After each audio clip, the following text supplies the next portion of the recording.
नमस्कार.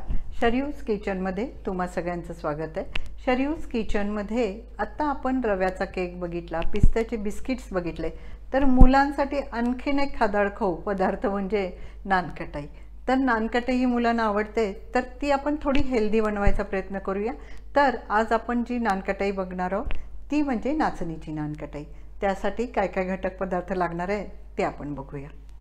आपल्याला नाचणीची नानकटाई बनवण्यासाठी सगळ्यात प्रथम नाचणीचं पीठ लागणार आहे, साखर लागणार आहे, तूप लागणार आहे, त्याचबरोबर वेलची पावडर लागणार आहे, मीठ लागणार आहे, व्हॅनिला इसेन्स लागणार आहे, दूध लागणार आहे, डाळीचं पीठ लागणार आहे, थोडासा मैदा लागणार आहे आणि रवा लागणार आहे. तर आणि त्यामध्ये मिक्स करण्यासाठी आपल्याला बेकिंग पावडर लागणार आहे. वरून लावण्यासाठी आपल्याला पिस्त्याचे आणि बदामाचे काप लागणार आहेत. तर आता आपण पुढची कृती करायला घेऊया. एका बाउलमध्ये सगळ्यात प्रथम आपण तूप घ्यायचे. सगळ्याचं मी प्रमाण डिस्क्रिप्शन बॉक्समध्ये देते. त्यामध्ये साखर मिक्स करायची. साखर चांगली फेटून घ्यायची.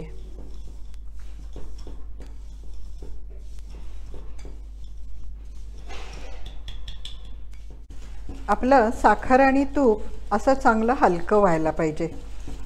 हलकं झालं की त्यामध्ये आपण थोडंसं चवीनुसार मीठ, रवा, त्याचबरोबर मैदा, डाळीचं पीठ, बेकिंग सोडा,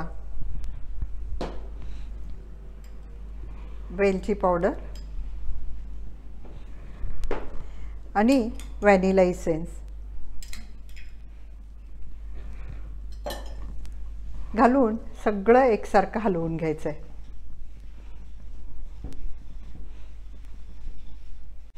सगळं मिश्रण एकसारखं हललं की त्यामध्ये आता आपण नाचणीचं पीठ घालणार आहे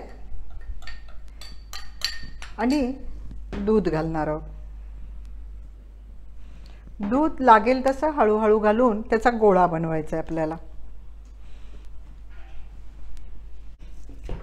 असा आपण छानपैकी गोळा बनवायचा आहे आणि तो एक 10 मिनिटासाठी रेस्ट करायला ठेवून टाकायचा आहे.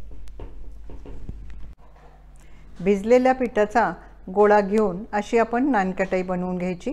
एका भांड्याला हिंदालियमच्या तूप लावलेलं आहे.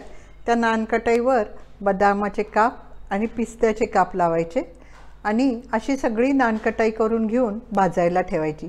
भाजायची पद्धत जसं आपण केक मगाशी भाजला त्याचप्रमाणे भांड्यामध्ये मीठ घेऊन त्यामध्ये स्टँड ठेवून त्याच्यावर ही नानकटाई भाजायची. आपली नानकटाई अशी मस्त भाजून तयार झालेली आहे. आता आपण ही गार झाल्यानंतर डिशमध्ये सर्व करूया. मुलांना खायला छान नानकटाई तयार होते. हेल्दी नाचणीची नानकटाई मुलांसाठी तयार आहे.